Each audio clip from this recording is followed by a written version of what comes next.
Welcome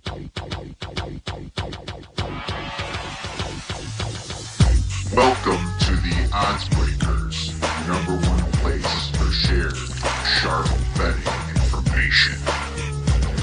Welcome back to podcast 63 of 2025. I'm your host, Kiev O'Neill. You can follow me on Twitter at OBKiev. Follow us at the Odds Breakers. Follow us on social media / the Odds Breakers. This episode is brought to you by Circa Sports. For the biggest football contest in all the land, please visit circasports.com/contest. Sign up in person, play from anywhere. 15 million guaranteeing Survivor, 6 million and looking like an overlay in Circa Millions, as well as already 40 contestants in the Grandissimo for $100K a piece. If you'd like to support the Odds Breakers and benefit from our premium plays, please visit theoddsbreakers.com, click shop, become a member, pick any.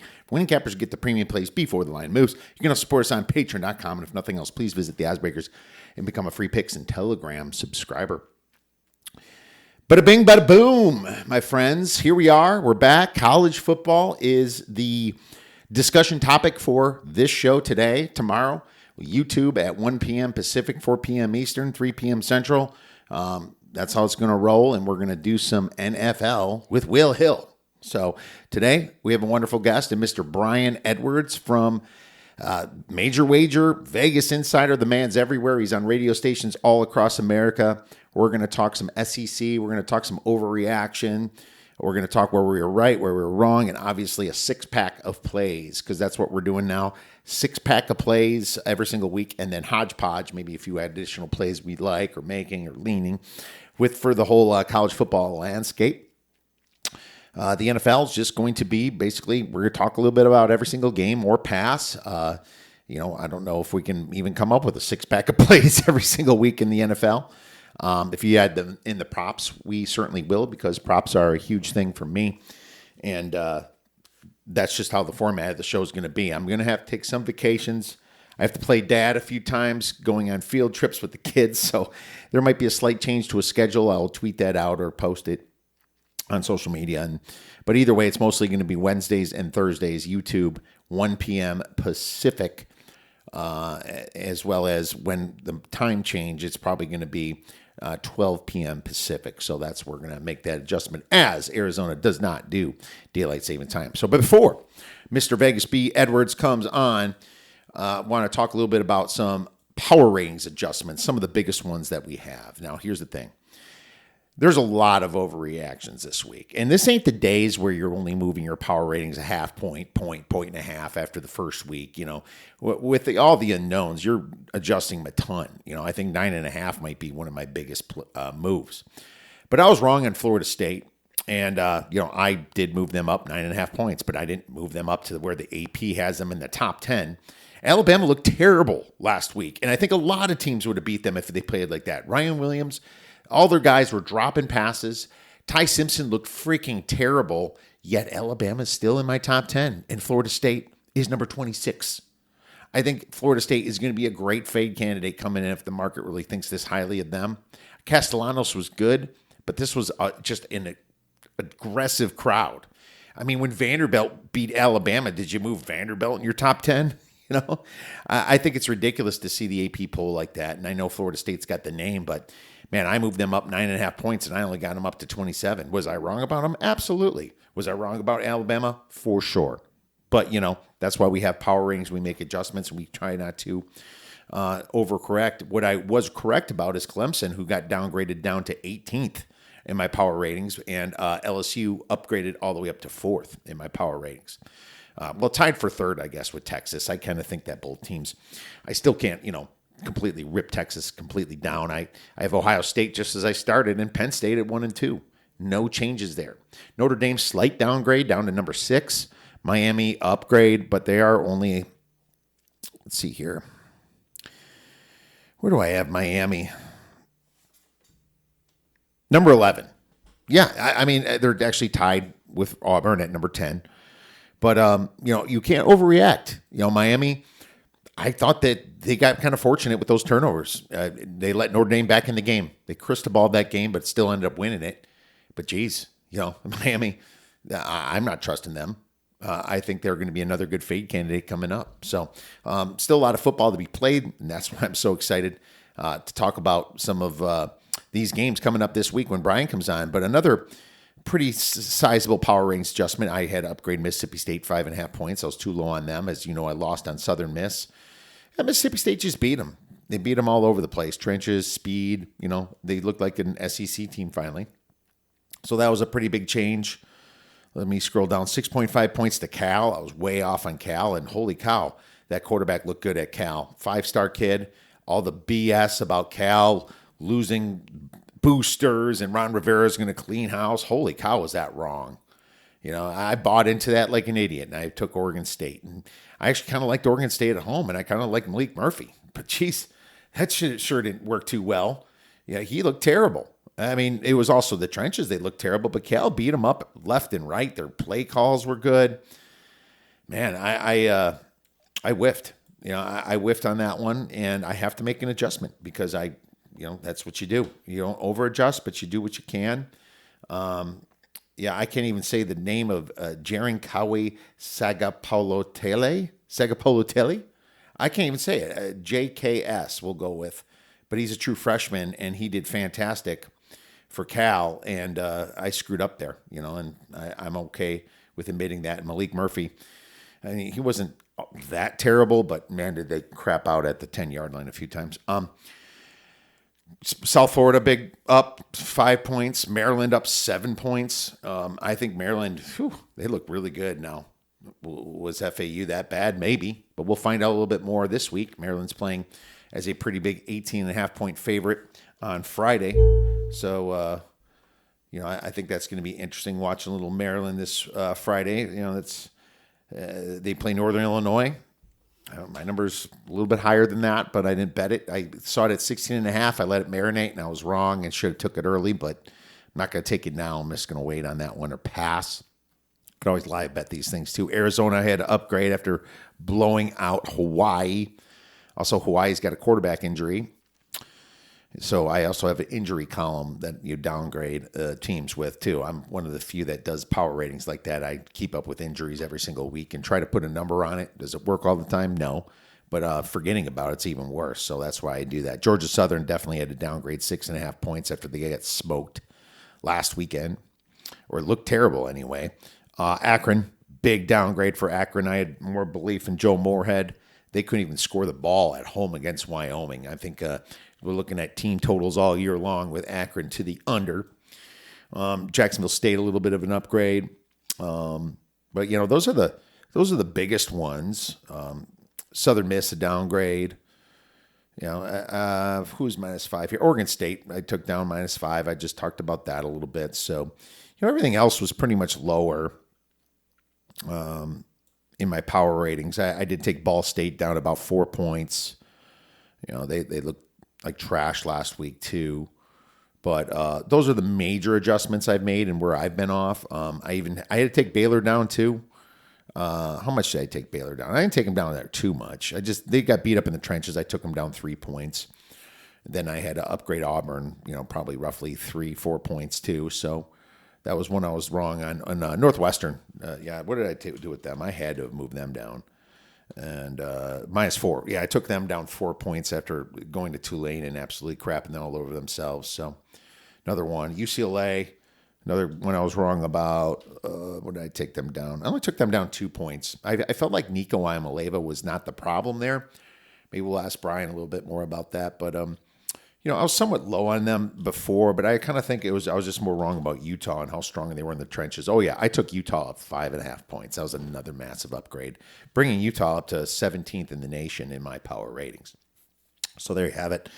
That's the biggest changes we have. But now it's time to talk some pigskin with my man Vegas B. Edwards, Brian Edwards from MajorWager.com and Vegas Insider. This segment is sponsored by Liqueur gummies that prevent hangovers. You guys like to drink? Well, I certainly do, but I don't like the hangovers.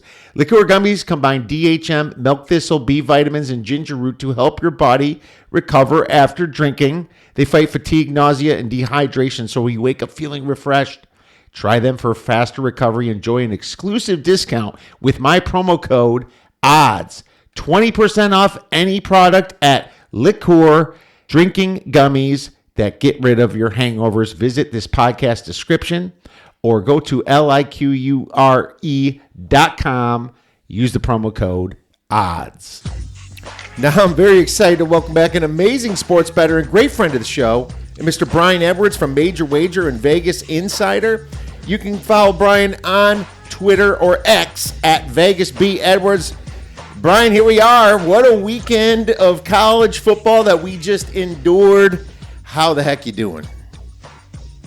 Doing well. Enjoyed the weekend. I had Iowa State in week 0 and then was off to a good start Thursday. A little hairy toward the end, but Miami of Ohio got there against your alma mater, and Buffalo got there.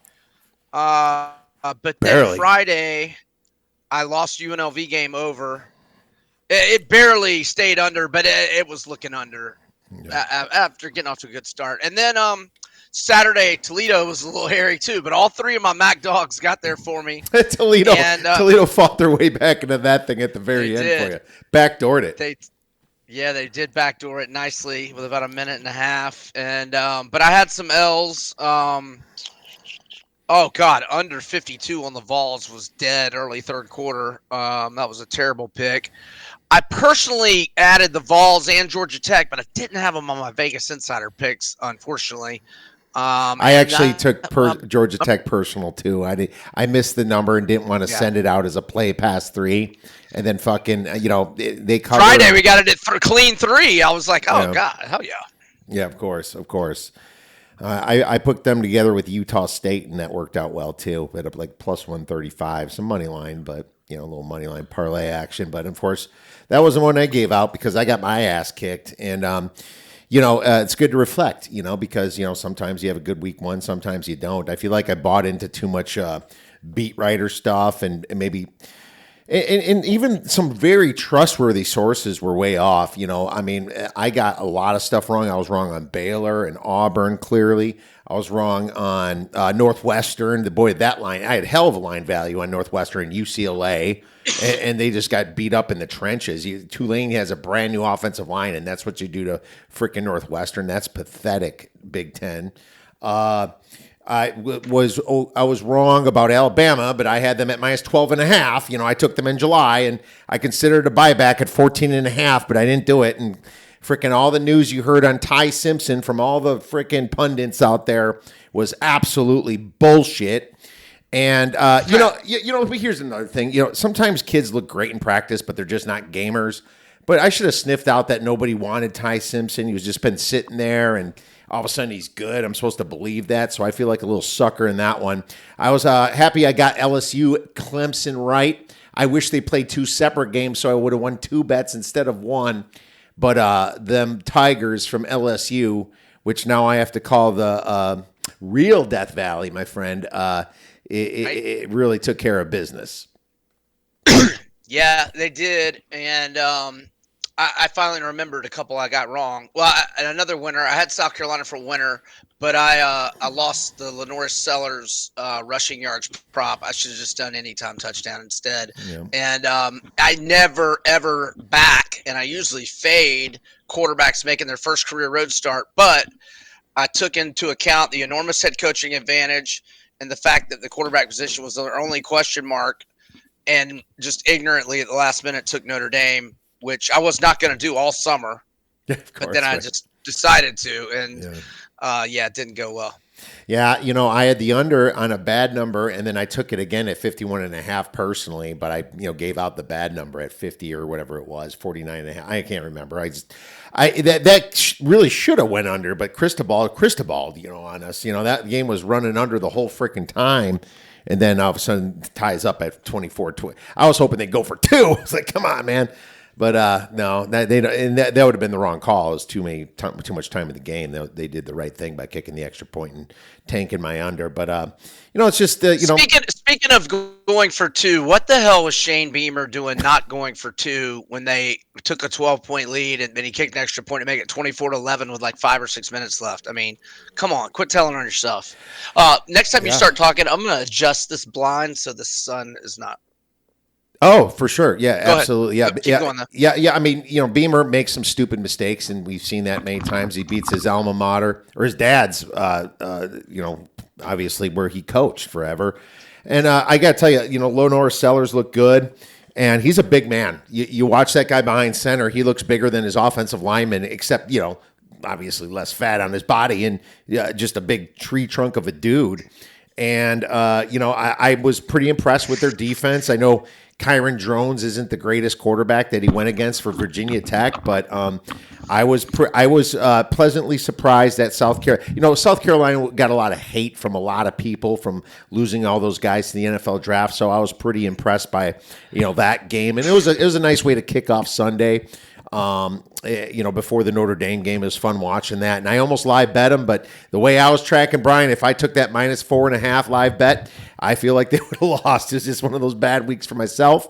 But, then you come into these overreactions, coming from week one. It's funny. I'll give you one of my overreactions. I don't think Florida State is nearly as good as what people think. Putting them in the top 10 because they beat a freaking a terrible, bad coached Alabama team. I love that thing. Following legends are to the no 1,000%. Yeah, sorry, buddy. Following Nick Saban is not exactly going to give you any great credit if you keep winning, right? But that obviously he's the Ron Zook. He's the Ron Zook of Alabama, comping it with Florida. Absolutely, Kalen DeBoer is just not getting it done, and I'm just not sure I'm not that sure Alabama's that good. The problem with Ty Simpson is he looked like Jalen Milroe throwing the ball, but he can't run like Jalen Milroe. So I'm really worried about getting beaten up at trenches. But I'm still not giving Florida. I'm waiting to fade Florida State. I don't have them in my top 10. I have them in the 20s because I was low on them, but I upgraded them a lot. But how do you know that you're improperly valuing Alabama by raising Florida State that much? I mean, I did a good medium job on them. It was probably one of my biggest power ratings, but dude, I'm looking to fade Florida State now. And you can say the same thing about Miami. I did love the way they played in their trenches. And wow, is it Kadarius Toney? That kid's a beast over catching those. Kadarius is a Gator. Okay, so you're thinking of Tony. Yeah. He was. Well, I have to look. I forgot his last. His last name's Tony, and he was a short little 17-year-old freshman catching balls from Carson Beck, and he looked great. But my big Malachi Tony. Yeah, and I wonder if he's related to your Florida dude. I don't know, but I think Kadarius is from the Mobile, Alabama area, so I kind of doubt it. Okay, but I don't know. I don't know though. Yeah, who knows? But I will say that I think that's going to be a big overreaction, but you can't fade them in week 2. I think, maybe some losers are some overreactions. It's funny. It's not like, I'm running to fade Texas right now. I mean, they're a 36, 37 point favorite against San Jose State or something right now. But, it's not like the market is jumping all over that. What do you think about some overreactions that could come this week? Yeah, throwing FSU into the top 15 is a little much. I think I had them 45 preseason. I got them 24 now. Although I will say that Castellanos really matches the kind of skill set that Gus Malzahn thrives at calling plays. So they may end up being really good. We'll see. And then you just mentioned it. I would not overreact to the Texas loss, and I wouldn't overreact to the Ohio State win because they have issues offensively. I have Texas. I dropped them from 2 to 4, and I bumped Ohio State to 2. I think I had them 4. I can't remember. Yeah, I think I had Oregon 3 and them 4 preseason. So right now my top 5 is Georgia 1, Ohio State 2, LSU 3, Texas 4, Oregon 5, and you want me to go to my whole top 10? Sure. Penn State 6, Miami 7, Notre Dame 8, Clemson 9, Florida 10. I only dropped Bama to 13. There's Florida. Maybe I should. There's Florida hanging out at 10.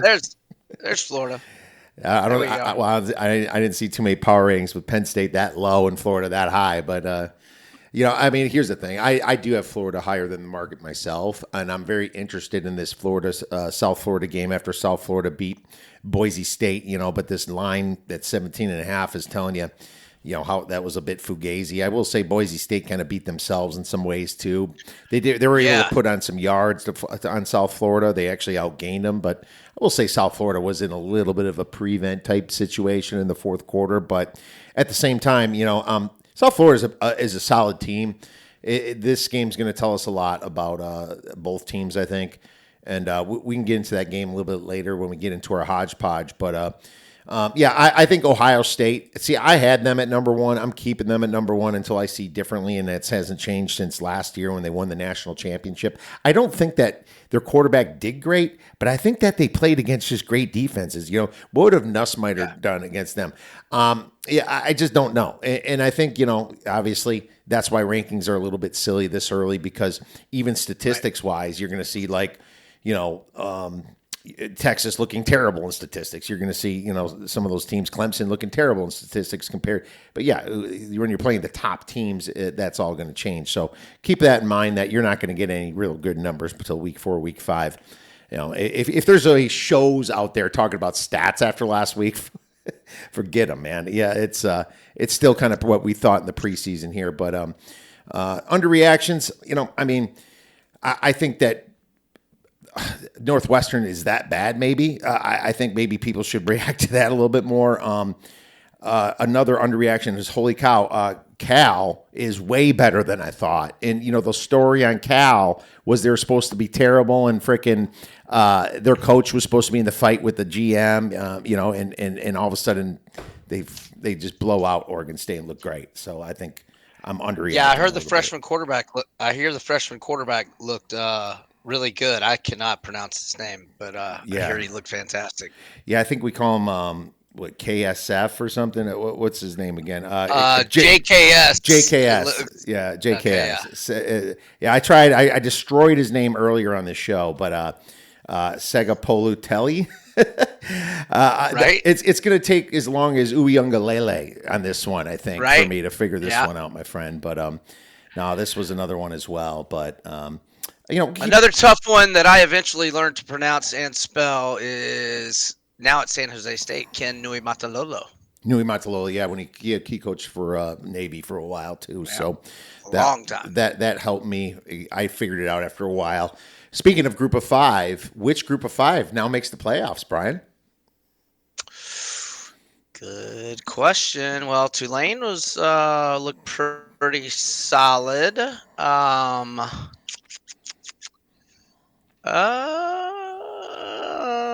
I mean, I was disappointed in how Toledo played. MAC team's not going to make it anyway. I'm trying to think AAC. Now, South Florida obviously had a good performance, but they'll take a step back this weekend, I hope and think. Let's see. I didn't see any of Memphis, and I know they have a ton of new pieces. I'm interested to see them against Arkansas in week 4. And I guess we can't rule Navy out yet, right? Navy's my pick, 10-1 to make the playoffs. Oh, they are. They are your pick. They're my pick. I think you got to go in the American now. Now that Boise State did that, you have to assume Boise State's going to lose to Notre Dame, and then you have to look into the American Conference. And one team that stuck out to me is Navy because, for one, they avoid Tulane until maybe the championship game. They avoid UTSA. Tulane goes to UTSA. Now, they do go to Memphis, but I'm not sure how good Memphis is yet. They replaced a ton of dudes. A lot. And so I figure instead of betting Navy at 3-1 to win the American, I'd just rather bet them at 10-1 because I think it deserves to come out of this conference. As a matter of fact, if it wasn't for Utah and a couple of those teams in the Big 12, I would say the American is probably right with that conference. Even the ACC, a little bit better at football. I mean, you saw it with Tulane. UTSA really gave Texas A&M a run for their money in the beginning of that game through the third quarter. Yeah, I saw a Texas A&M friend of mine at the bar while I was watching South Carolina. She was not happy with her Aggies. Another G5 team to keep an eye on, and we'll get to check him out Friday and learn a lot more about him is James Madison at Louisville. So we'll see how that one goes for them. Bobby Newport's like, I think the local pub missed on Simpson as well. My man. Yeah, we all missed on Simpson. Family members. That's I don't go by family members, but yeah, looks like Bobby had a rough week too. Notre Dame, Clemson, Texas. Yeah, Texas. A lot of money came in on Texas towards the end of that. So yeah, Ohio State's still a little sus, I will say, because Julian saying, I'm just saying, we didn't say anything yet, right? I think saying, we don't know enough about him, and now, yeah, Bobby agrees. Cal's got a quarterback. It's gonna be fun, man. It's gonna be fun.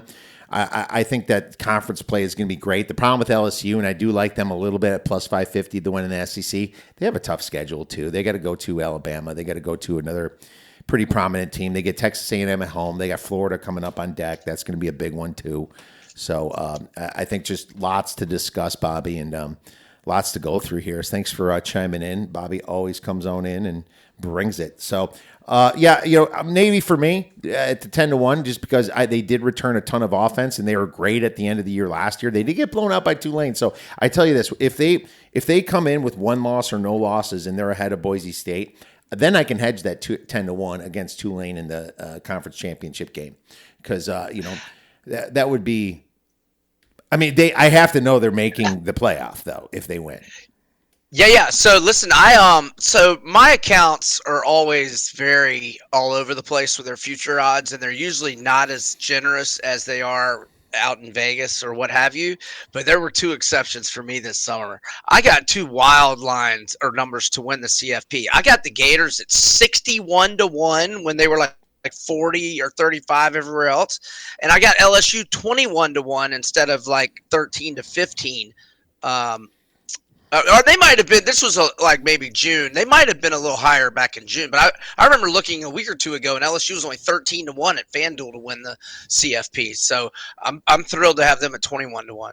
Oh, there you go. That's great prices. Absolutely. I think Florida showed really well their first game. Now they didn't play anybody yet. So this is going to tell us a little bit more this weekend. But why don't we get into our 6-pack of games then, Mr. Edwards?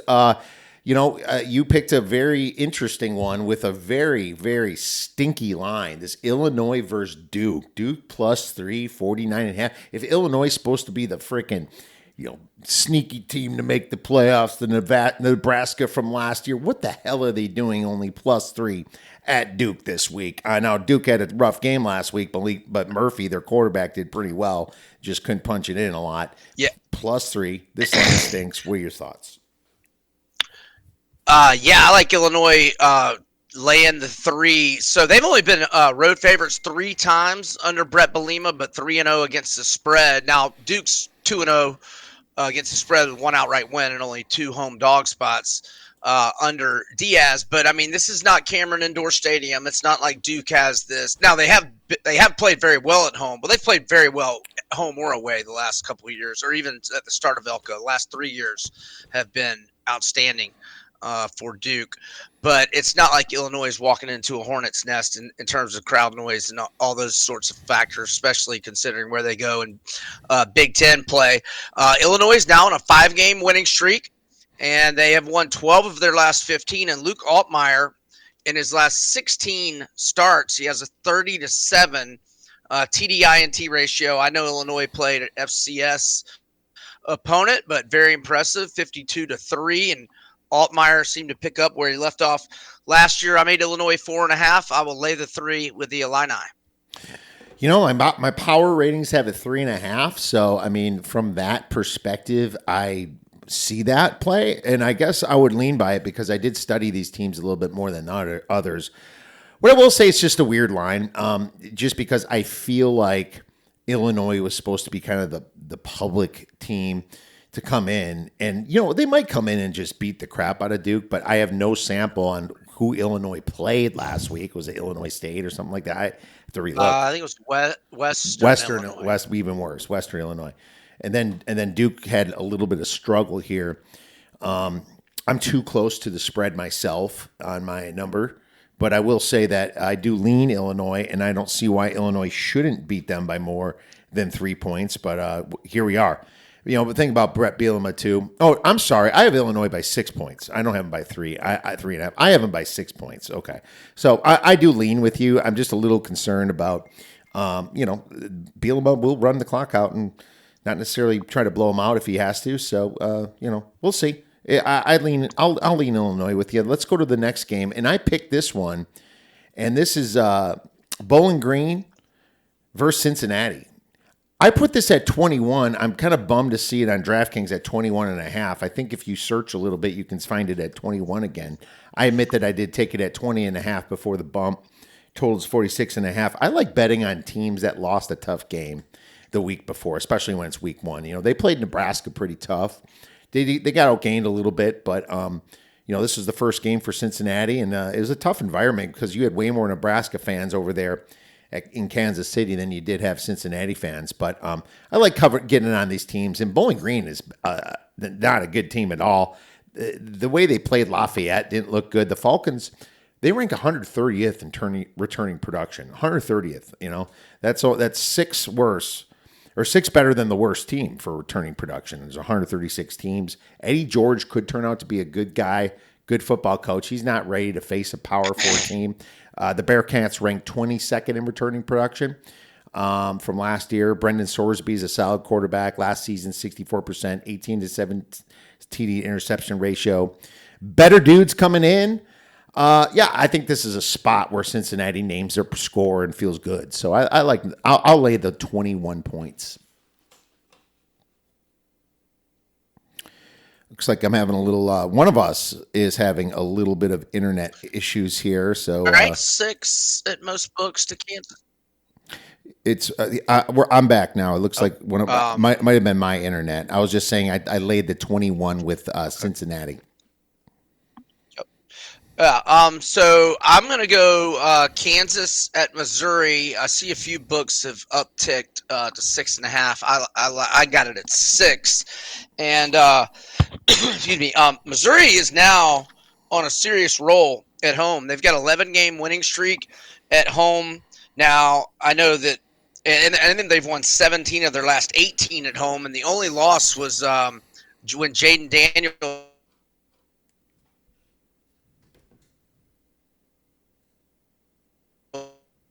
And LSU had that massive comeback left, and then LSU kind of got a fluky scoop and score a pick 6 to make it a 49-39 game. But that's the only game Missouri's lost in their last 18 at home. Now, I know that it does not matter because we got to win by 7, but in the 11-game winning streak, Missouri has won 7 of those 11 by 7 or more. Now, KU did get some good injury news last week. They had 3 starters miss the opener in week 0 against Fresno. One of them was Dean Miller, their first team All Big 12 defensive end, who had 9.5 TFLs and 6 last year, but he returned against Wagner, had a tackle. And another one's their starting corner, DJ Graham, a Utah State transfer, did not play against Fresno, but returned last week, had 3 tackles. And Bryson Canty, a wide receiver, was first team All-Ivy with Columbia last year. Didn't play in the opener, but had 2 catches, 42 yards last week. So that was good news. And LaShawn Williams, the transfer running back from Iowa, who had a big game against Fresno, missed last week. Leipold said that he thinks he'll be ready by Saturday. He said that after Monday's practice. So that's good for Kansas. And Kansas lost their top 7 pass catchers. So it's been impressive that Jalen Daniels has an 80% completion percentage. And it also helps KU or bodes or makes them look a little better that Fresno absolutely blasted Georgia Southern 42-14. Right? I mean, a lot of people are fading Fresno after this first game. This is like kind of the overreaction that we're talking about, in these situations. And all of a sudden, that they Kansas looks okay against Wagner, but Fresno blows out their next team. It's like, well, if Fresno's decent, they're taking money right now for their next week. I'm wondering how good this Kansas team really is. Right. And by the way, it's not on my radar, but just a tidbit. Georgia Southern did stay out west this week, and they've been training Where is it? Oxnard, California, where the Cowboys do their training camp. That's where Georgia Southern has been all week, as they're at USC on Saturday. That's just info. I'm not involved in that game at all. But anyway, The Clay Helton revenge game? Is that what you're talking about? The Clay Helton revenge game? The California tour. He's on California tour. Did not start the first leg very well. But I just mentioned those things for KU, but I'm on Mizzou, and my biggest question mark on this team was the quarterback position. But Bo Prabula looked fantastic last week, 23 of 28, 283 yards, 2 touchdowns, no picks, and he had 65 rushing yards and 2 touchdowns on 10 carries. Now, I know it was an FCS opponent, but I watched or I had it DVR'd, and I watched a good bit of it Monday morning. He threw some pretty balls. He looked fast. He's big. So I am laying the 6 with Mizzou, and now that it's 6.5, I'll just go ahead and say I like it at 7 or fewer. Kid I coached in middle school, from Bobby, that is on 2 deep at wide receiver at Kansas, getting Canty back helps. He says, that's cool, Bobby. Bobby, all about football over here. And yeah, maybe Jalen Daniels does come down to reality against an SEC-D on the road. I don't know. I'll tell you, I took 9.5 as soon as it opened on Sunday, and it shot down to 6. And then now it's kind of. I didn't even know it opened. It opened 9.5. See, I made it 10. That sounds like the right number to me. Okay, well, the books made it around your number then. My number's 5. So I'm still a little bit on the disagree, but here's the thing. When you have a low confidence in, look at the market on freaking Alabama. I think you do buy back sometimes, Brian, when you do have a low confidence in everybody's power rating, including yours. It's like, well, it's through a key number. Maybe you buy back on those like really low confidence plays. And I was considering buying back on Missouri a little bit. I think maybe more money comes in on Kansas. I'm going to watch this a little bit just because my number's 5 doesn't mean it's right. And I could middle if they win by 7. I do think Missouri's a tough atmosphere. Drinkwitz is a great coach, a great offensive mind. Leopold got through the first game, and maybe it was just bad look for Fresno, and they were just a much better team. That happens all the time. I'm at 6. I'm definitely not making a play. But I'll tell you this, I'm just going to sit here and watch it and see how the day's going, because there's a chance I could buy back if, I feel like there's a little bit of value on Missouri. Missouri did show pretty well, but now it's getting closer to 7. So that window's gone unless it comes back. So we'll see about that. Let's move on to the next game. I have Iowa versus Iowa State. Iowa State's -3 right now. Total is 41.5. This is starting to kind of form into like a better 3 now. It was kind of like 3.5, 3-ish, 3.5 juice to Iowa State. I don't know. Maybe I guess I did take Iowa plus the minus 105 at 3. Here's the thing. I love playing the dog here, Brian, in this game. Over the past 5 years, the dog's covered 4 times. This is a total of 41.5 that might even go down again. You know how these two teams know each other and they play each other. Lots of people get screwed up on Iowa, and the reason that is, Brian, they don't understand Kirk Ferentz. He doesn't pull out his playbook until this game. He dumbs down the whole freaking first game against the FCS. I remember when they barely beat Utah State, and Utah State was supposed to be terrible. Everyone bet Iowa State. Iowa beats them flat out. This happens with Ferentz all the time. I'm fine with the 3. A 3.5 would have been great. Maybe before kickoff it goes back to a better 3.5. I don't know, but I just know how this game goes. And you feel pretty good on the dog here. I don't know why Iowa State, after they got outgained by Kansas, if Kansas State didn't turn over the ball and beat themselves that first week, and I was on Iowa State plus 3.5 too, Brian. I got that dub too. I thought that would have been a closer game, and maybe Kansas State wins by 3. We still cover. But, I just feel like Iowa State's getting a little bit too popular, in my opinion. I like Rocco Becht, but, I like the way that Iowa knows this team a little bit more. I can't give the Clones 3 points for home field. There's going to be plenty of Iowa fans there, too. Plenty of Hawkeyes. But I got these guys pretty close to equal. I took the 3. No problem here. The under is on a 17-3 run in this rivalry. Just FYI, I'm not. That's not necessarily an endorsement.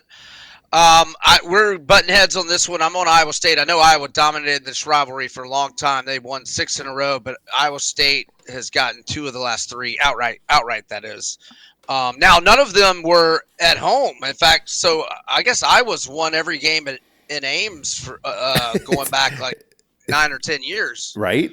or maybe longer. Let's see. I was 6 straight in Ames and 4 1-1 ATS. Nevertheless, I just like how Iowa State is playing. But you're right about Ferentz showing nothing, because I spent all summer hearing about Gronowski, and then I watched a little bit of highlights on him, and he is a big guy, and he does have a nice arm, but he was 8 of 15 for 44 yards. But that might have all been on purpose by Ferentz. He might have said, "You are check down Charlie this week. I don't want to put anything on film for Matt Campbell." So we'll see. But I'm on Iowa State. All right. Well, hey, it's good to butt heads and be honest, because that's what we do here, and that's fair. Me and Brian will have a little text exchange afterwards. See who gets see who gets the street cred here, and so I love it. That's great stuff. But Brian's got another game to talk about here. Vandy. Brian went to Pavia. Vandy at Virginia Tech. Virginia Tech's actually now the favorite, -1.5. I think they were kind of the favorite earlier too. Total 47.5. Revenge game for Virginia Tech here. Yep. What do you like about this one? Hey folks, big opportunity here. The Oddsbreakers has partnered with the Optimus Prime crypto options trading platform and the Apex Alliance Club. How it works is that the Apex Alliance Club runs an AI-based algorithm that guarantees the trades that they give you. And that's how you get such a big income right away. And throughout the first 2 months, you can literally double your money. The greatest thing about this opportunity is it's completely safe. They give you $1,000 just to try it out. Once you make some profit, they take it back and you decide to make your first investment. Make sure you get some info on this by emailing us at info@theoddsbreakers.com. The Apex Alliance Club and the Optimus Prime crypto trading platform is a Coinbase and a Crypto.com friendly company.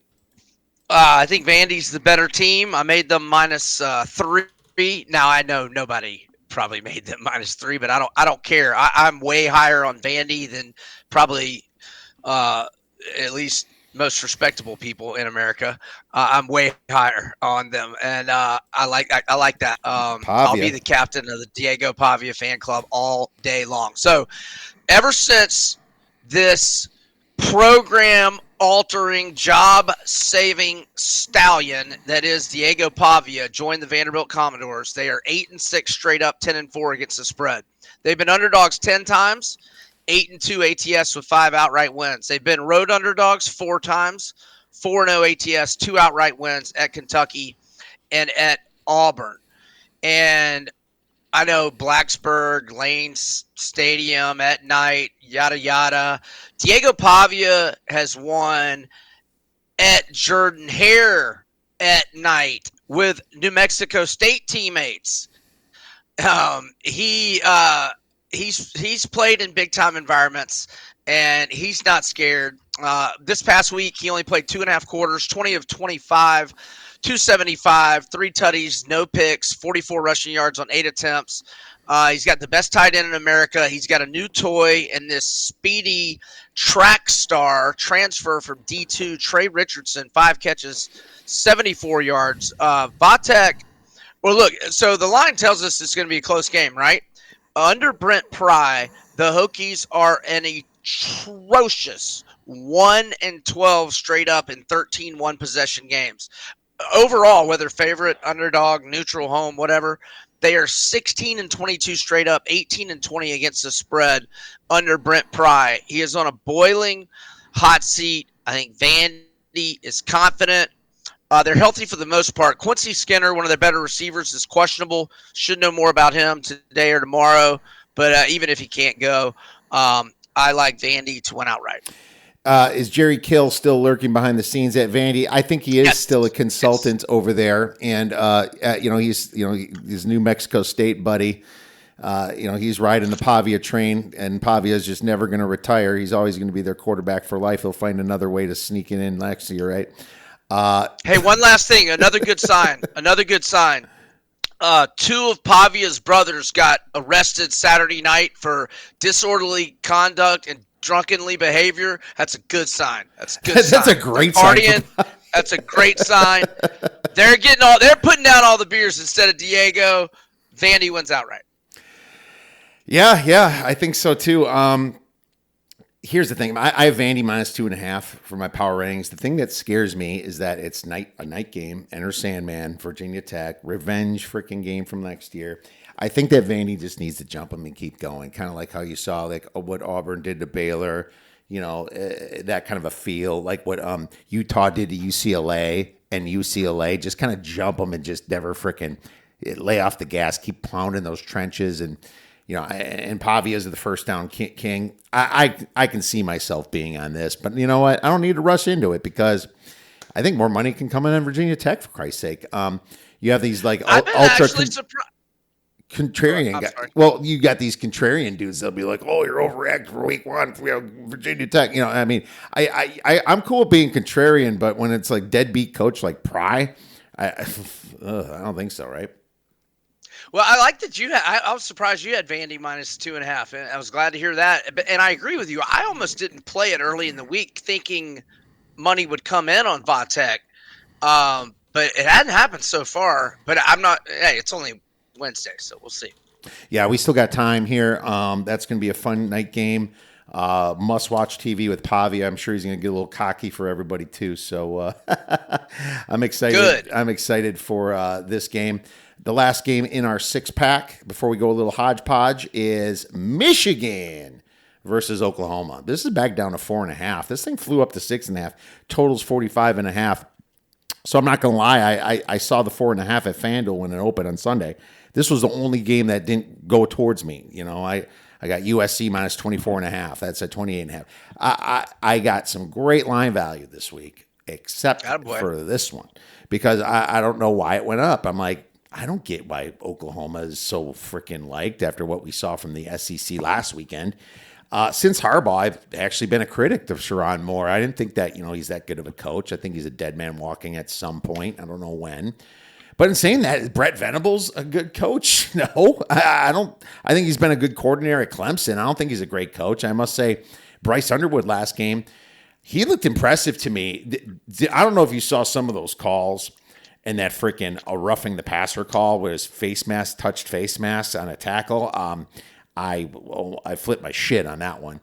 And then there was the next play. There was an incomplete pass called complete, and Sherrod Moore doesn't challenge it, but didn't have the time. They just rushed. If you ever see a team rush up to the line, you better see that quick. And they do it to try to trick you too. But you better make sure somebody's looking, because if not, then you're freaking just missing out as being a good head coach.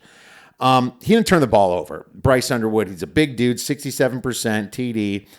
I didn't watch a lot of Oklahoma, but the box score against a bad team like Illinois State, I mean, I'm not gonna take that into consideration, my friend. John Mateer was a big transfer and a big name, but if you saw what he came from at Washington State, they played like an FCS schedule at Washington State last year. And once they play ranked teams, they're double-digit losers last year. Double digits with Mateer. Mateer got way too much freaking hype because people are bored in the summer. They don't have anything to talk about, and they try to hype up a team like Oklahoma. Bobby doesn't have a good read on this game, but my read is anything past a 3 is a play on Michigan. I actually have Michigan the better team.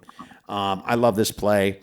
I think Michigan keeps it close, if not win outright. Michigan plus 5.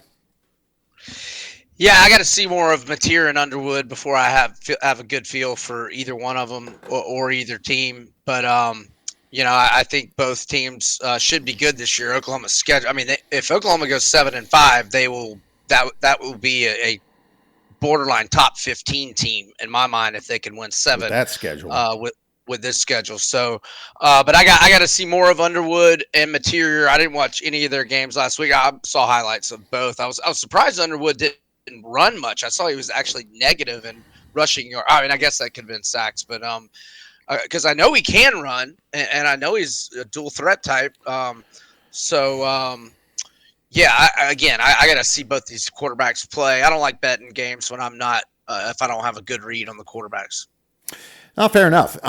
I thought I did get a good enough read on one of them. I do have a good read on Mateer, in my opinion, so I'm fine with it. But I get it. I have plays waiting like that too, and that's the whole thing. Let's go a little hodgepodge, my friend. You know, it's funny. I looked at that Maryland, Northern Illinois, and Maryland. I had the over against FAU and I lost. I did buy back a little bit at a half because it was like 33-7. Well, it ended up being like 39 to something. 39-7. Dude, I missed it by a few points. I had great line value. And it wasn't a full buyback. You know, I was pissed, but FAU did score, put up some yards. But Maryland looked freaking impressive to me. I mean, I know they were going against FAU, but they looked skilled on the offense, and I was shocked. And I don't think Northern Illinois is that good. My number is 21, but I'm trying to decide between a Northern Illinois team total under, or even though my number's a little bit higher than 17.5, I missed the 16.5. Do I still lay it with Maryland? I'm just telling you, it's something I'm contemplating. I'm scared to bet a total in case this is another blowout. But I don't think Northern Illinois is that good. If you looked at what they did last week, they struggled against a bad team too with Hammock there as coach. So I'm just saying that, I'm leaning this side, but I don't know. It's one of my hodgepodge ones since it's a Friday game. Yeah, I saw some highlights of Maryland, and the freshman QB, Malik Washington, looked really good. And, he's married to him because that guy's either going to save his job or he's going to be gone. So, he's playing him early and often. I have no opinion on this one, brother. Northern Illinois beat Holy Cross. They beat Holy Cross 19-17. Holy Cross. Right, okay. A women's hockey college right there. Does hodgepodge mean just grab any random game? Grab any random game. I usually like to start from the Fridays, but you go ahead because there's not much for Friday anyway. I just pretty much covered it, so go for it. So I'm giving a lot of thought to Tulane minus 10 at South Alabama. First off, for those out west, that is not a very far journey. It's like 2-hour drive on the interstate, straight shot. Might even make it an hour 45 from New Orleans to Mobile, as I'm trying to get to my South Alabama page because I know they were not very impressive last week. 38-21, but it was Morgan State. Yeah, they didn't cover as a 28.5 point favorite. And Zach Pyron, the transfer from Georgia Tech, didn't even win the starting QB job. He started games Georgia Tech when Haynes King's been banged up the last few years, but they went with Bishop Davenport instead. But Retzlaff looked like he had a good debut. I know Northwestern's not known for offense, but Tulane's defense obviously played well and got an easy cover and a 23-3 win. I don't think South Alabama's very good. I haven't played Tulane yet, but I may play them. Definitely lean in their way. I'll definitely pick them in my contest if that game makes the 25-game cut. Yeah, Tulane looked great last week, even with a new offensive line, new quarterback, new everything, right? So they're road favorites against South Alabama. I don't know how good South Alabama is going to be this year. They're not supposed to be good, so I see what you're saying. I think my number's right at 10.5, actually, which is just right in line with the market. Quick going back, Bobby says FAU 6 interceptions. Yeah, this did make my misleading final score, but Maryland also baited those guys into interceptions. I watched the game, and it was on one of my TVs, and I was just pretty impressed. But it would be if I decide to play it, Bobby, it'd be a play against Northern Illinois, who looked freaking terrible. Back to hodgepodge. This Western Kentucky line with Toledo. Now Toledo's up to 7.5 here. Now they're up to 7.5 because they came back and covered against Kentucky, Kentucky's been really getting a lot of hate this year. That seems to be a little bit much now, in my opinion. Kind of point me towards Western Kentucky a little bit, Brian. As I was thinking about. See, when I don't do many teasers, I mostly do them in NFL, but I'll occasionally when I do teasers, I'm always looking for a home team favored by between 6 and 8.5 or 9, and just try to get them down to either pick them or just win by a field goal. And I did have the thought that Toledo I thought would be a good tease or money line parlay team. I didn't do it with Mizzou, but so I'm not disagreeing with you necessarily on the. I think my Toledo number wins, six. My number six. But this just passed. This was like 4.5 when it opened. You know. Yeah, I just think Toledo probably wins the game outright, but that can be a cover for Western Kentucky. So I'm not trying to push back on you. Yeah, if you're number 6 and now it's through the key number to 7.5, maybe be patient. Maybe you get an 8. Actually, I see an 8 at one offshore right now. There you go. There's an 8 right now. This thing. So some money's coming in on Toledo. I don't see any injuries necessarily with Western Kentucky. Now they played a Sam Houston State team who sucks, and they did allow 24 points against Sam Houston State. So that's the thought. Maybe over is the play here, even though it's Toledo. It's a high total of 59.5, and so that's why you're seeing a more of a margin type situation. But you know what I do bet dogs, and it's going to be a high scoring game. I kind of feel like Western Kentucky, could backdoor this at any point. So I put this down as a maybe, but this is why we go hodgepodge. Western Kentucky going to throw till the clock hits 0. That's true. So the next one that I want to get into is, and I think you said something along these lines like 15 minutes ago, is that, I don't really trust my numbers going into week 2. Certainly not like I'm going to be trusting them in late August. But I made Ole Miss 14. And like 10.5 at last look. They're at Kentucky, but there's a couple things that scare the hell out of me. Is one, I had Ole Miss for a lot last year. I think I had them team total over, first half, game, the whole shebang. Can't think about that. That's a sunk cost, my friend. Right. Yeah, I got to put that in the rearview mirror, right? But Mark Stoops went in there, and one of the reasons why I liked it is because it was a week after they led Georgia most of the game and somehow ended up losing 13-12 to Georgia the week before. Talking about Kentucky, that is. And so now they were going on the road, and I was just thinking they would be in letdown mode after having a Herculean effort, but yet coming up short. Well, it was the exact opposite. And Mark Stoops designed one of his best game plans ever, and they executed it to perfection. They wanted to put pressure on Jackson Dart, make him feel their big D line. They did that. They wanted to run the ball, control the clock. They nearly doubled them. They were 39-45 to what does that make it? 15 in time of possession. Am I doing my math right? It was almost double time of possession. Yeah, 40. Yeah, 20. I did my math right. Like 39-45 and 20. Yeah. So anyway, and they had more 2018 first down advantage, and I think Ole Miss might have had like 5 or 10 more yards or something like that. But that result scares me. But Kentucky lost a lot of dudes, and I know Ole Miss lost a lot of dudes, but this Austin Simmons kid is good, and it's a big revenge game for Lane. He's 9-3-1 against the spread. His last 13 is a road favorite. So I'm leaning Ole Miss. I haven't played it yet. Now, I will also note that Stoops is 7-3 ATS his last 10 as a home underdog. I just don't think Kentucky's very good, and I think they got fortunate because I think Toledo played like ass last week and still got me a backdoor cover. Right. I think more money's going to come in on the home dog here. Maybe so wait it out. Get a 9.5. Yeah, I think Kentucky's going to be a little bit of a public dog because of last year and everybody remembering. And if I remember that game right from last year, I feel like Ole Miss threw a few touchdowns that were called back for like holding too. I don't know if I'm remembering right. I think that rings a bell. That rings a bell. Yeah, I remember some crap like that. And Kentucky also, because I had this game. That game was on SEC Network like 3 weeks ago in the morning, and I just kind of had it on while I did work. But I looked over when Ole Miss rallied and took the lead by 3. Kentucky had like a 4th and 4 or 5 at their own 20, and they threw a bomb and hit it. And it ended up scoring to go back ahead. Dude, I am not going to touch that game. I'm going to say I am not going to touch that I game. hear you. I will say Wisconsin. I should mention Middle Tennessee State, Wisconsin. Wisconsin going to be playing with their backup quarterback, Brian O'Neill, I believe is his first name.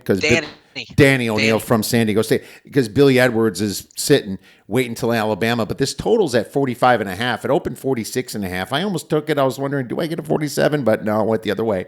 But I think I think I'm gonna still take it because take it over, take it under. Well, now here's the thing. Middle Tennessee State. That's what I thought you were going to say. Middle Tennessee State gave up, 34 points to Austin Peay. Whatever. Austin Peay probably was just having a great old time. And the thing about Wisconsin is they're going to slow this game down so much with this quarterback, and they're going to save their stuff for Alabama so much next week that they're going to be happy with a 17-0, something like that type game. And Wisconsin's defense is legit again. They played Miami, Ohio, but I think but DeQuan Finn's an athlete. That was impressive defensive. I thought it was too. Week. I think Wisconsin's defensive team now. Do I like the Middle Tennessee State team total under more? Probably. I probably like that, but there's not a lot of states. I can't bet unless I go secret places in Arizona. I'm not allowed to bet team total colleges, which sucks, and I hate that rule. But I unfortunately have that. Oh, not because you've beaten them up. They just don't offer them. They don't offer them, my friend. Team totals. I was hoping it was because you beat their ass. Me too. Well, I think I that's been some team totals in NFL props have been literally my best bets, dude. But yeah, even 34-7 gets the job done according to Bobby here. So, this could be that. And with that quarterback, he's not that good. He sucked at San Diego State, and he's a backup for a reason. And he's going to come in, and they're going to shorten the game and get the hell out of Dodge. And so I'm still good with that under 45.5. But your team total, and I'll just do the math here right now, is probably going to be around a. Maybe is it sound like 35-10? That's 25. Maybe like 38 to 7. No, that'd be too big of a spread then. Yeah, I think it's going to be around the 34 for Wisconsin, and then your team total is going to be closer to 10, 11 points with Middle Tennessee State. But I kind of like that under too. Hey, since you mentioned the governors of Austin Peay a moment ago, I thought I would share this stat, and I haven't seen a line on it because Georgia hosts Austin Peay. It's FBS, FCS. There might be one at FanDuel by now. Let me look here and see. I'm not seeing one. But anyway, assuming that Georgia is going to be favored by more than 38 after the non-cover against Marshall last week during Kirby Smart's tenure, Georgia's 0-13-1 against the spread when favored by more than 38 points. 0-13-1. Holy smokes. Yeah, Georgia, Kirby kind of like from like Nick Saban has not wanted to beat up the little teams, I guess, like put it to them. I think Saban's stat was more like 42 or more, but it was almost as bad. It was like 5-17 or something. It was bad because I don't know if it's a respect for the opposing coach thing or whatever. I don't know.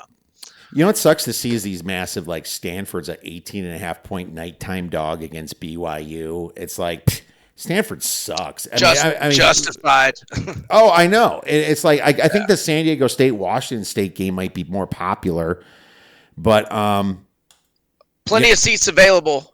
Yeah, plenty of seats available. You got Sam Houston at Hawaii. Hawaii's a suspect -7, and dude, Hawaii might not have their starting quarterback. Yeah, but they're playing Sam Houston. I think that I did penalize them 4 points for not having their starting quarterback. I think 4 is probably worth it. They probably have somebody back there, but dude, I don't have with that 4 point penalize. I don't have this at 7. I have it closer to 2 or 3 if the quarterback doesn't play, but we don't know that yet.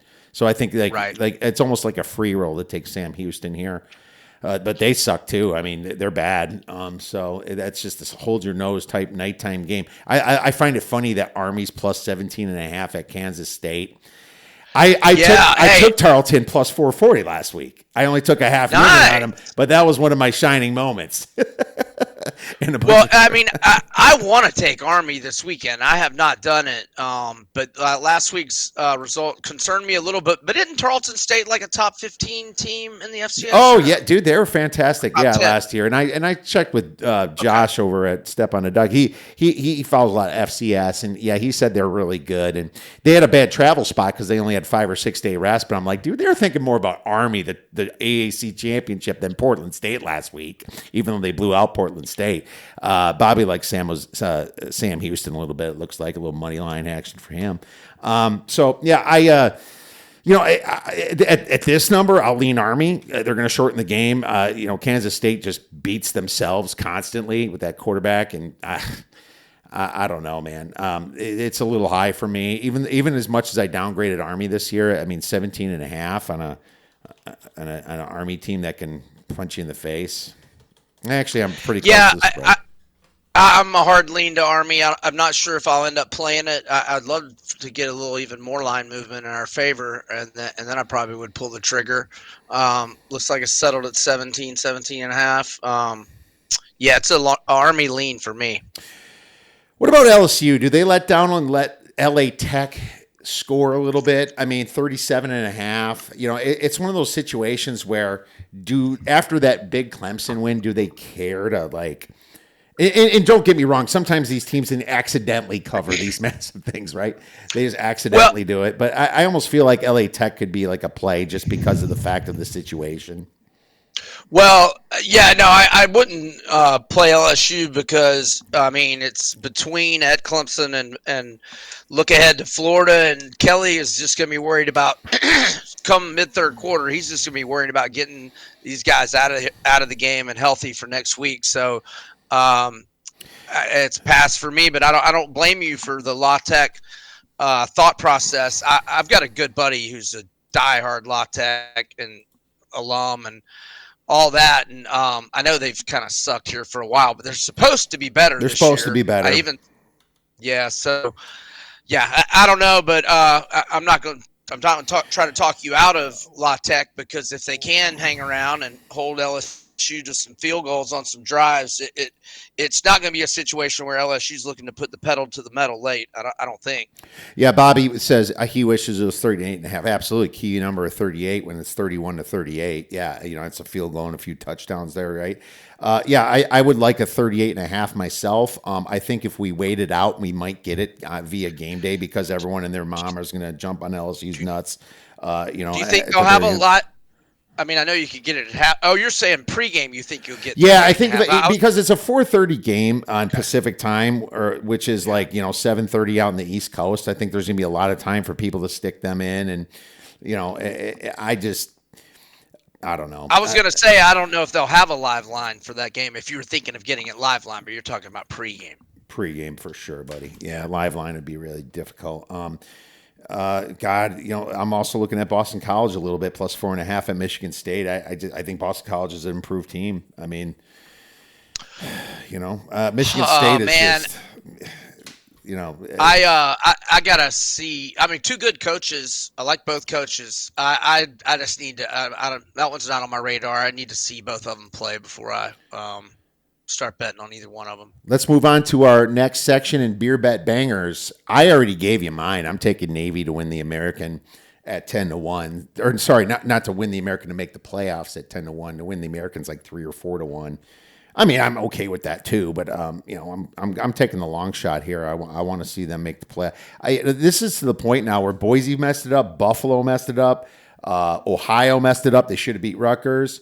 Who else? I think that there's going to be other teams messing up too, but a lot of those teams, Liberty didn't look great. I just think a lot of those teams just kind of shot their, and just can't now make the playoffs, and it's going to come out of the American. So that's my beer bet banger for this weekend, Brian. Okay. So I was looking at Buffalo to win the MAC. I got it plus 550. It's plus 370 right now. I mean, wow, I think, it went down. That's weird. Yeah. That's weird because they lost to Minnesota pretty convincingly, and Minnesota could have covered if they were freaking James Franklin, right? They would have easily covered if they were James Franklin. Right. I'll go DJ Lagway 20-1 to win the Heisman. Does that count? It's just got to be something Oh, it long counts. shot, right? Anything plus 100 or better really is a beer bet banger. It just depends, if you like it or not, and you throw some beer money on it and you count it up at the end. Like I hit pretty good all one seeds to make the Final Four last year at 16-1 was the last one before last week. So yeah, I mean, little beer money.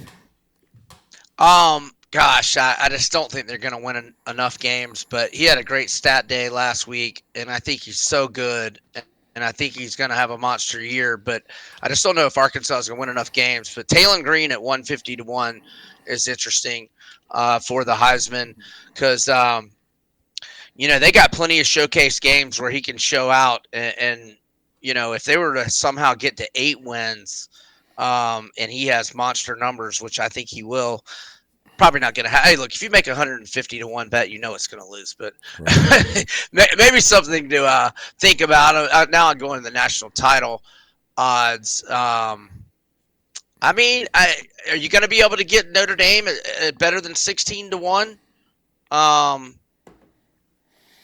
CJ Carr is going to get better every week. It's just thought. I still think Notre Dame's a playoff team for sure in my mind. You? Yeah, they're a playoff team. They better beat A&M because here's the thing: with 10 wins, that's a suspect playoff team with the rest of their schedule. USC is the only other one that's going to try to give them a big win because they're playing a lot of ACC bad teams, and I think they need A&M now, Brian. They get them at home at least, and they probably get it. But at the same time, it's Carr, and he's still young. They could drop some games and screw it up. Bobby said, they better be careful when they go to Arkansas. I don't like Arkansas at all. I think I took them under 5.5. I think that just, who cares if they beat, who was it? Arkansas. No, I hear you. And their defense is not going to be good, but Talon Green is a MFer. Some people are on Arkansas State this week. I was looking at that, but I'm not completely sold on, if I get a 24.5 or something, but not 23.5. I was looking at Arkansas State, but I'm not there yet. I can't bet Butch Jones ever. I know, Butch Jones, your buddy. Not that I ever really bet him much. You bet against him much. You bet against him a lot when me and you were on this show 6 years ago when he was Tennessee's coach. That was fun, ripping on Butch. Remember we were begging for him to come back? Well, here he is. I know. Good stuff. Good stuff, man. What else is good stuff is this man right here, Mr. Brian Edwards. This man is all over the radio in the United States, talking pigskin, talking college football. Where could our listeners and viewers get your great information and plays? Okay, my content, Major Wager, my picks on Vegas Insider, my Twitter at Vegas B. Edwards, and I also do a lot of videos on the YouTube channel Southeastern 16. Southeastern 1-6, like 16 teams, the Southeastern Conference. That's a YouTube channel. I have a 1-hour podcast weekly, and then I did video previews on Mizzou, Kansas, Florida USF, and Vandy Vatech that are up now on the Southeastern 16 YouTube channel. Well, there you go. Those are a lot of places, and even more if you listen to some of those local SEC radio stations. My man Brian Edwards is everywhere. Make sure you guys check him out. Give him a follow at Vegas B. Edwards if you haven't yet. Appreciate you, Brian. Thanks a lot again. Thanks, brother. Enjoyed it as always. Good luck to you and the audience this weekend. Let's win some money. Circa Million and Circa Survivor are back with a massive $21 million in guaranteed prizes. Circa Million. Pick 5 games against the spread each week. 126 ways to win with $6 million guaranteed. Circa Survivor, 1 pick a week, no point spread. Last the longest to win it all. $15 million guaranteed. Enter in Nevada, play from anywhere. $21 million guaranteed. Visit circasports.com for details. All right, my friends. Now it is time for The Sharp Side of the Force. Sharp Side of the Force is brought to you by The Season. For the largest sports contests in all the land, please visit www.thesen.com/OB for a 20% discount. Getting 12 contests for only $50.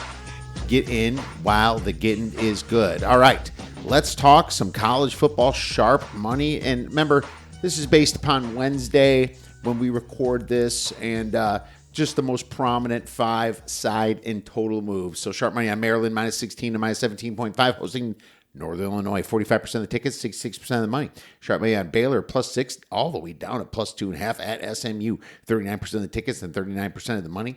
Sharp money on USC minus 24.5 to minus 28.5, hosting Georgia Southern, 45% of the tickets, 78% of the money. Sharp money on Kansas State minus 14.5 to minus 17.5, hosting Army, 28% of the tickets and 36% of the money. Sharp money on Kansas plus 9.5 down to plus 6.5. Thing went all the way down to 6. At Missouri, 45% of the tickets and 54% of the money. Some buyback now in Missouri, clearly. And as for the sharp totals, Liberty versus Jacksonville State under 50.5 to 49.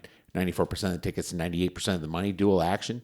Central Michigan versus Pitt under 53.5 to 51.5. 93% of the tickets, 95% of the money. Just to let you know, looking at all these, there's a lot of money coming into the unders. I think there's some people just painting unders here. Iowa versus Iowa State under 45.5 to 41.5. 79% of the tickets, 81% of the money. And Bowling Green versus Cincinnati under 50.5 to 46.5. 82% of the tickets and 96% of the money. And then sharp money on USF versus Florida over 52.5 to 55.56% of the tickets and 41% of the money. So that's all we have for that, my friends. Now for a little recap, I am going to be taking Cincinnati minus 21. You got to find the minus 21. We're doing Iowa plus 3 and Michigan plus 4.5 are my podcast plays. Clearly, Mr. Brian Edwards likes Vandy minus the 1.5 or plus 1.5 at Virginia Tech. I kind of like that too. I didn't take it yet. He likes Missouri under the 7, which I took Missouri when it was, or took Kansas when it was higher, and he likes Duke. He likes Illinois. He laid Illinois minus 3. I have no necessary rush to try to do something like that. I do find it could be kind of a smelly line, but I do lean Illinois. But my friends, if you have any questions for us or want to get involved in this podcast or just becoming a better at theoddsbreakers.com, please email us at info@theoddsbreakers.com. If you have any questions for the show, email us at info@theoddsbreakers.com. Tweet us at theoddsbreakers. Have a great rest of your week. We'll be back tomorrow for some NFL, and go get some winners.